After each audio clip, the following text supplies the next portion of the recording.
आप हैं news net India के साथ। केरल, कर्नाटका के बाद तमिलनाडु में भी लॉकडाउन का ऐलान। कोरोना के बढ़ते प्रकोप को रोकने के लिए देश के कई राज्य सख्त पाबंदियां लगा रहे हैं। इसी कड़ी में तमिलनाडु सरकार ने भी राज्य में 10 मई से 2 हफ्ते का लॉकडाउन लगाने की घोषणा कर दी है। सरकार से कहा गया था कि राज्य में पूर्ण लॉकडाउन लगाना ज़रूरी है, नहीं तो कोरोना वायरस का प्रसार नहीं रोका जा सकेगा। पूर्ण लॉकडाउन लागू करने के साथ ही लोगों को किसी तरह की परेशानी ना हो, इसके लिए हर परिवार को 5,000 रुपये देने की भी नसीहत दी गई है। यूके ने रवाना किए 3 ऑक्सीजन जनरेटर और 1,000 वेंटिलेटर। ब्रिटिश सरकार ने यह जानकारी दी है कि भारत की मदद के ताज़ा प्रयास के तहत उत्तरी आयरलैंड के बेलफास्ट से 18 टन के ऑक्सीजन जनरेटर और 1,000 वेंटिलेटर के साथ दुनिया के सबसे बड़े मालवाहक विमान ने उड़ान भरी। विमान के रविवार सुबह दिल्ली पहुंचने का अनुमान है।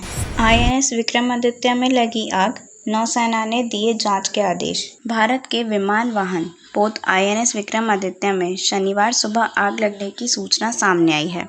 हालांकि समय रहते आग को बुझा दिया गया और पोत में सवार सभी कर्मी सुरक्षित हैं। नौसेना के एक प्रवक्ता ने एक बयान में बताया कि आग बुझा दी गई है और पोत में सवार सभी कर्मी सुरक्षित हैं। बयान में कहा गया कि ड्यूटी पर तैनात कर्मियों ने युद्धक विमान में नौसैनिकों के रहने वाले हिस्से से धुआं उठते देखा। ड्यूटी कर्मियों ने आग को बुझाने के लिए तत्काल कार्रवाई की। पोत में सवार सभी कर्मियों की गिनती की गई और कोई बड़ा नुकसान नहीं पहुंचा है। 75 लाख किसानों के खाते में जमा हुए 1,500 करोड़। मुख्यमंत्री श्री शिवराज सिंह चौहान ने कहा है कि मध्य प्रदेश में किसान मित्र सरकार है। किसान की फसल के एक एक दाने का उपार्जन किया जाएगा। उपार्जन और ऋण वापसी की अंतिम तिथियां बढ़ा दी गई हैं। मुख्यमंत्री श्री चौहान आज 75 लाख किसानों के बैंक खातों में मुख्यमंत्री किसान कल्याण योजना के तहत 1,500 करोड़ रुपए सिंगल क्लिक से जमा कर वीडियो कॉन्फ्रेंसिंग के द्वारा किसानों को मुख्यमंत्री निवास से संबोधित कर रहे थे। इस अवसर पर किसान कल्याण तथा कृषि विकास मंत्री श्री कमल पटेल भी प्रदेश के किसानों सहित वेब लिंक से जुड़े। मुख्यमंत्री श्री चौहान ने बुधनी में निर्माणाधीन कोविड केयर सेंटर का जायजा लिया। मुख्यमंत्री श्री शिवराज सिंह चौहान ने कहा है कि कोरोना संक्रमण के बढ़ते मामलों को देखते हुए ग्रामीण क्षेत्रों में कोविड केयर सेंटर बनाए जाएंगे, जहां मरीजों के लिए सभी व्यवस्थाएं होंगी।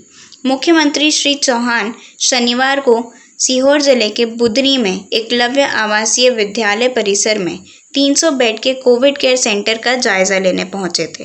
संभागायुक्त श्री गोविंद कियावत, IG, DIG सहित श्री कार्तिकेय सिंह चौहान और वरिष्ठ पदाधिकारी उपस्थित थे।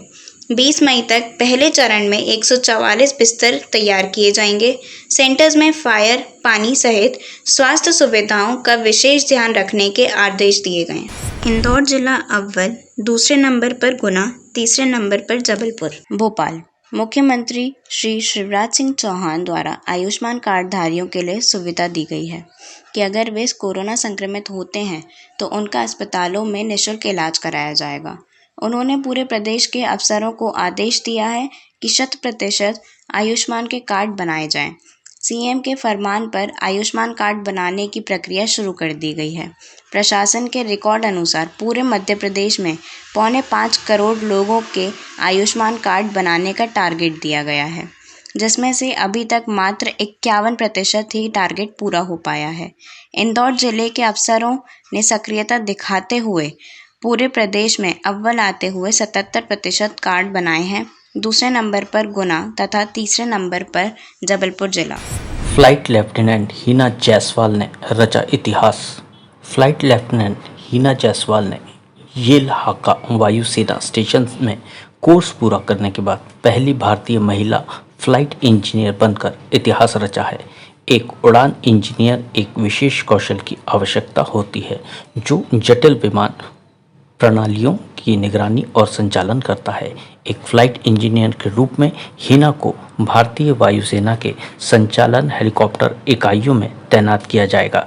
इकाई में उसे नियमित रूप से मांग और तनावपूर्ण परिस्थितियों में काम करने के लिए सियाचिन ग्लेशियर की बर्फीली ऊंचाइयों से अंडमान के समुद्र तट तक बुलाया जाएगा। 5 जनवरी 2015 को वायुसेना की इंजीनियरिंग शाखा में एक योद्धा के रूप में नियुक्त हिना ने फ्लाइट इंजीनियरों के चयन से पहले फ्रंटलाइन सतह से हवा में मिसाइल स्क्वाड में फायरिंग टीम और बैटरी कमांडेंट के प्रमुख के रूप में काम किया है।